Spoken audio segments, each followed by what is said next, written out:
दिल्ली के निजामुद्दीन इलाके से पुलिस ने जहां से आतंकी को गिरफ्तार किया है, रिपब्लिक भारत की टीम उस ठिकाने पर पहुंची। ग्राउंड से एक्सक्लूसिव रिपोर्ट आपको दिखाते हैं। हमारी मौजूदगी निजामुद्दीन के एक फजर रेसिडेंसी में है और यहाँ पे आप देख सकते हैं ये वो रेसिडेंसी है जहाँ पर 10-12 दिन से एक आतंकी रुका हुआ था, जिसको दिल्ली पुलिस और जम्मू कश्मीर की पुलिस ने एक जॉइंट ऑपरेशन करके पकड़ा है। हमारे साथ मोविन जी हैं जो कि यहाँ के सुपरवाइज़र हैं और हम उनसे बात करते हैं, उनसे ज़्यादा जानकारी लेते हैं। कौन रुका हुआ था मोविन जी? क्योंकि दिल्ली पुलिस की टीम आई थी, यहाँ पे पहुँची थी और साथ ही जम्मू कश्मीर की टीम पहुँची थी। कौन रुका था, क्या नाम था और क्या पुलिस कह रही थी? वो परवेज आलम नाम था, कश्मीर का था वो। और दिल्ली पुलिस तो उनको नहीं पकड़ा था, जम्मू कश्मीर की पुलिस आकर के बाहर से उनको पकड़ा था। हम लोग का प्रॉपर एंट्री था, पूरा प्रॉपर सब कुछ था। पुलिस ने हम लोग को तो कुछ नहीं बोला नहीं आप लोग का काम ठीक है, इसमें तो हम लोग का गलती है नहीं सर। अब पता नहीं मुझे, उसमें चेहरे में किसी को थोड़ी लिखा रहता है कि वो आतंकवाद है, क्या है नहीं है। हम लोग ने प्रॉपर आईडी लिया, उनका सब कुछ किया, एंट्री किया, सब कुछ ओके है हमारा। किस दिन पहुँचा था वो आतंकी आपके होटल में? इनको 10-12 दिन हो गया इनको यहाँ पे रुके हुए। 2 आदमी है वो, एक तो यहीं पे रूम में ही है अभी, एक जो है वो थाने ले गए, उनको पूछताछ हो रहा है उनसे पूछताछ हो रहा है। क्या नाम था एक आदमी का, क्या नाम था दूसरे आदमी का क्या नाम? एक का तो परवेज आलम जिसको बताया जा रहा है, उनका नाम परवेज आलम है। दूसरा आदमी है, क्या नाम है? वो आईडी देखो, अगर डॉक्यूमेंट दिखा सके आप तो। परवेज आलम का ये आईडी है, ये परवेज आलम का आईडी है। देखिए पूरा सीरियल नंबर है, रूम नंबर 308 और डेट, एंट्री डेट और टाइम जी सारे चीज़ें। हाँ, 12 तारीख को 12/2/2025 को इनका है और 11:30 रात का PM। ठीक है। और देखिए मोहम्मद फारूक हाँ, उनके साथ में मोहम्मद फारूक और ये है परवेज आलम जिनको पुलिस लेके गई है। देखिए ये डॉक्यूमेंट है आधार कार्ड का। 2 आदमी है, एक व्यक्ति को पुलिस लेके गई है अपने साथ पूछताछ के लिए और इन पे आरोप है कि ये आतंकियों को फंडिंग किया करते थे, आतंकियों को लॉजिस्टिक सप्लाई किया करते थे और यहाँ पे निजामुद्दीन में आकर के लगभग 12 दिन से ये इसी होटल में रुके हुए थे। हालांकि दिल्ली पुलिस की टीम यहाँ पे पहुँचती है, दिल्ली पुलिस की टीम और साथ ही जम्मू कश्मीर की पुलिस की टीम जॉइंट ऑपरेशन चलाती है और ये तहकीकात करती है कि जिस तरीके से ये 12 दिन से रुके हुए थे तो किससे इनकी मुलाकात हुई। देखिए लोमस, कई सवाल यहाँ पर खड़े हुए हैं कि आखिर जिस तरह से वहां पर होटल में एंट्री दी जाती है, कौन कौन से ऐसे लोग हैं जो इसका साथ दे रहे थे। परवेज को गिरफ्तार तो कर लिया गया है, वहां पर आप पहुंचे जिस होटल में रुका हुआ था, और क्या कुछ जानकारी इससे जुड़ी हुई? बिल्कुल श्वेता, क्योंकि दिल्ली पुलिस की टीम और साथ ही जो जम्मू कश्मीर की पुलिस की टीम जॉइंट ऑपरेशन ये चला रही है और जम्मू पुलिस की टीम लगातार ही उसको ट्रेस कर रही थी। हालांकि उसने दिल्ली पुलिस का सहयोग मांगा और उसके बाद इस जफर रेसिडेंसी के पास पहुंचती है और हालांकि जो जफर रेसिडेंसी के जो सहकर्मी हैं उनके द्वारा बताया गया कि पुलिस ने उन्हें बाहर से पकड़ा। हालांकि ये दोनों जो कि परवेज अहमद और साथ ही उनके जो दूसरे साथी हैं वो इसी होटल में रुके हुए थे। हालांकि पुलिस जब उन्हें पकड़ करके लेके आती है होटल में तहकीकात करने, तो होटल की तरफ से उनको सहयोग किया जाता है, सारे डॉक्यूमेंट दिखाए जाते हैं और यहाँ पर सुपरवाइजर भी मौजूद है और मालिक भी मौजूद है, उनसे हम बात करेंगे। और साथ ही देखिए अभी भी वो डॉक्यूमेंट दिखा रहे हैं कि ये है आधार कार्ड दोनों के ही। यहाँ पे परवेज अहमद जिनको पुलिस अभी लेके गई है और साथ ही जो फारूक है उनके साथी हैं। बताया जा रहा है कि सॉल के ये दोनों व्यापारी हैं और इनके द्वारा जो ये परवेज अहमद है वो लगातार ही जो आतंकियों को फंडिंग कर रहे थे और इसी कारण से जम्मू लोमस, आप तस्वीर दिखा रहे हैं, उनका आईडी कार्ड दिखाने से पहले भी आपने एक्सक्लूसिव रिपोर्ट जो तैयार की थी वो भी अपने तमाम दर्शकों को हमने दिखाई कि कैसे वो इस होटल में रह रहे थे। हालांकि पुलिस जब पहुंची इस पूरे मामले को लेकर जांच शुरू की गई है और अभी भी उससे पूछताछ की जाएगी। आतंकी परवेज जो है वो गिरफ्तार हो चुका है। लेकिन इसी बीच आपको इस वक्त एक बड़ी खबर बता कानून व्यवस्था को लेकर महत्वपूर्ण मीटिंग हो रही है। गृह मंत्री अमित शाह की अध्यक्षता में बैठक जारी है। दिल्ली की CM रेखा गुप्ता, मंत्री आशीष सूद इसमें मौजूद है और दिल्ली पुलिस कमिश्नर भी इस बैठक में शामिल है। तो एक तरफ देखिए आतंकी को गिरफ्तार किया गया, पुलिस को बड़ी कामयाबी मिली, वही कानून व्यवस्था और ज्यादा बेटर हो सके, अच्छी हो सके दिल्ली में, इसको लेकर मीटिंग की जा रही है और गृह मंत्री इस मीटिंग में मौजूद है और सीएम आपको तस्वीरों में नजर आ रही है। मंत्री आशीष सूद और कुछ बड़े ऑफिशियल्स पुलिस डिपार्टमेंट के इस मीटिंग में शामिल है।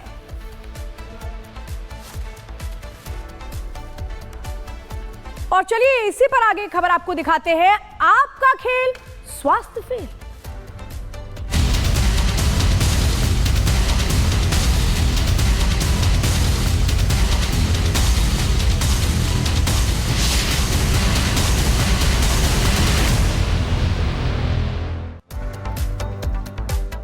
तो दिल्ली में स्वास्थ्य विभाग को लेकर कैग रिपोर्ट से बड़ा खुलासा हुआ है। कैग की रिपोर्ट में स्वास्थ्य विभाग में सैकड़ों करोड़ की अनियमितताएं सामने आई हैं। दावा यह किया गया कि कोरोना काल में केंद्र से मिले 360 करोड़ रुपए तत्कालीन आप सरकार ने खर्च नहीं किए। अब सवाल यह है कि खर्च नहीं किए तो फिर ये पैसा खर्च कहां हुआ? एक रिपोर्ट देखिए।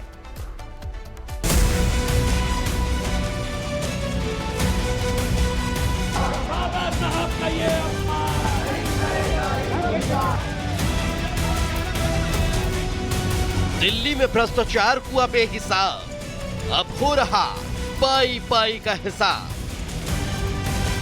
आज फिर आएगी सीएजी की रिपोर्ट, हेल्थ करप्शन पर पड़ेगी तगड़ी चोट। दिल्ली में केजरीवाल सरकार के कट्टर ईमानदारी वाला केला अब ढहने लगा है। नई सरकार के गठन के बाद शुरू हुए दिल्ली विधानसभा के सत्र में अब तक पिछली ईमानदार सरकार के कार्यकाल का जो लेखा जोखा पेश हुआ वो कुछ इसी तरफ इशारा कर रहा है। मगर आज इस पोल खोल में एक नया अध्याय जुड़ने जा रहा है। आज दिल्ली विधानसभा सत्र का चौथा दिन है और आज विधानसभा में सीएजी की दूसरी रिपोर्ट पेश होने वाली है। ये रिपोर्ट हेल्थ सेक्टर से जुड़ी हुई होगी, जिसे दोपहर 2 बजे सदन की कार्रवाई शुरू होने के बाद पेश किया जाएगा। पीएससी को 3 महीने में रिपोर्ट पेश करनी होगी। सत्र की शुरुआत के चौथे दिन हेल्थ सेक्टर से जुड़ी इस रिपोर्ट पर बहस हो, उससे पहले सदन में शराब नीति से जुड़ी 14 लंबित रिपोर्ट्स पेश की गई, जिसमें हुए खुलासे ने आम आदमी पार्टी के नेताओं की टेंशन बढ़ा दी। यही वजह है कि रिपोर्ट पर जमकर बवाल हुआ। ये जो आप आज सीएजी रिपोर्ट की आप बात कर रहे हो, ये तो बहुत ज़माने से सीबीआई के पास है और आप कह रहे हो कि भाई आपने मौका कब दिया? पहली जो इसमें जो 8 अध्याय है, 8 अध्याय में पुरानी जो रिपोर्ट्स है उसके पुरानी जो लीकर पॉलिसी है उसके बारे में बताया कि उसकी जो कमियां उसके बारे में बताया और इसकी जो ट्रांसपेरेंसी है उसके बारे में बताया, तो आपने इम्प्लीमेंट ही नहीं होने दिया। रिपोर्ट पर पनपा आक्रोश, हंगामा, विरोध और बवाल अब सवाल करने लगा कि क्या ये जंग जमहूरियत से किए गए फरेब पर पर्दा डालने के लिए है या अपने गुनाहों को छिपाने के लिए है ये हंगामा। मगर एक रिपोर्ट के बाद से उठे बवाल ने यह बता दिया कि फिलहाल इस मुद्दे पर जंग जारी रहेगी, जो आज दूसरी रिपोर्ट के पेश होने के बाद और बढ़ती दिखाई देगी। Bureau report, Republic Bharat. केंद्र ने करोड़ों का फंड दिया था, लेकिन उस वक्त जो आम आदमी पार्टी की सरकार थी खर्च नहीं किया गया। स्वास्थ्य से खेल हुआ, खर्च में आम आदमी पार्टी फेल है। डायग्नोस्टिक डिपार्टमेंट की बात करें, डायग्नोस्टिक की बात करें, फंड मिला था 371 करोड़ 6 लाख रुपए और खर्च देखिए आपने कितना किया यहाँ पर खर्च 68 करोड़ 91 लाख रुपए खर्च किया। फिर दवाइयों की बात करें, सप्लाई की बात करें, फंड दिया गया था केंद्र की तरफ से 119 करोड़ रुपए 85 लाख रुपए, लेकिन आप देखेंगे कि खर्च कितना किया गया 83 करोड़ 14 लाख रुपए खर्च किया गया था। मानव संसाधन की बात करें, फंड यहाँ पर मिला था 52 करोड़ और यहाँ पर आपको दिखाई देगा कि खर्च सिर्फ और सिर्फ 30 करोड़ 52 लाख रुपए खर्च हुए थे। आईसी और बीसी की बात करें, फंड यहाँ पर 6 करोड़ 93 लाख रुपए दिया गया था, लेकिन आपको नजर आएगा कि खर्च यहाँ पर सिर्फ 6 करोड़ और 20 लाख किया गया। अन्य की बात करें तो अन्य में देखिए फंड है 61 करोड़ 11 लाख और खर्च 57 करोड़ 11 लाख। इससे आपको पता चलेगा कि रिपब्लिक भारत की जो एक्सक्लूसिव रिपोर्ट है कि केंद्र ने पैसा तो दिया, लेकिन आम आदमी पार्टी की जो सरकार थी अरविंद केजरीवाल आतिशी, उन्होंने खर्च ही नहीं किया। तो देखिए महिमा आपको एक एक्सक्लूसिव रिपोर्ट दिखाई थी, इससे एक और आपको जानकारी देते हैं। 2623 करोड़ रुपए खर्च नहीं किए गए। मोहल्ला क्लिनिक की खराब स्थिति रही, 21 मोहल्ला क्लिनिक्स को टॉयलेट नहीं दिए गए। कोविड के दौरान वित्तीय कुप्रबंधन कैसे होता रहा ये आपको दिखा रहे हैं। कोविड के दौरान जिसका दावा केजरीवाल सरकार पूर्व की करती थी कि हमने सारी व्यवस्थाएं की हैं, उस दौरान कैसे कुप्रबंधन किया गया वो अब निकलकर सामने आ रहा है। अस्पतालों में बिस्तरों की भारी कमी रही, यहां तक कि 8100 594 मेडिकल स्टाफ की भी कमी रही। तो अस्पताल की परियोजनाओं में देरी हुई, आधुनिक सुविधाओं का इस्तेमाल नहीं किया गया। 27 में से 14 अस्पतालों में आईसीयू की सेवा नहीं थी। कितना चिंताजनक है। और ये दावे किए जाते थे कि नहीं, यहां तो वर्ल्ड क्लास सुविधाएं मिल रही हैं। कई अस्पतालों में ब्लड बैंक तक नहीं थे। एम्बुलेंस में जरूरी उपकरणों की कमी थी। दवाओं की आपूर्ति की बड़ी असफलता भी सामने आई। खरीदी गई जमीन का इस्तेमाल नहीं किया गया। ये बड़ी अनियमितता है जो कैग की रिपोर्ट में खुलकर के सामने आई है।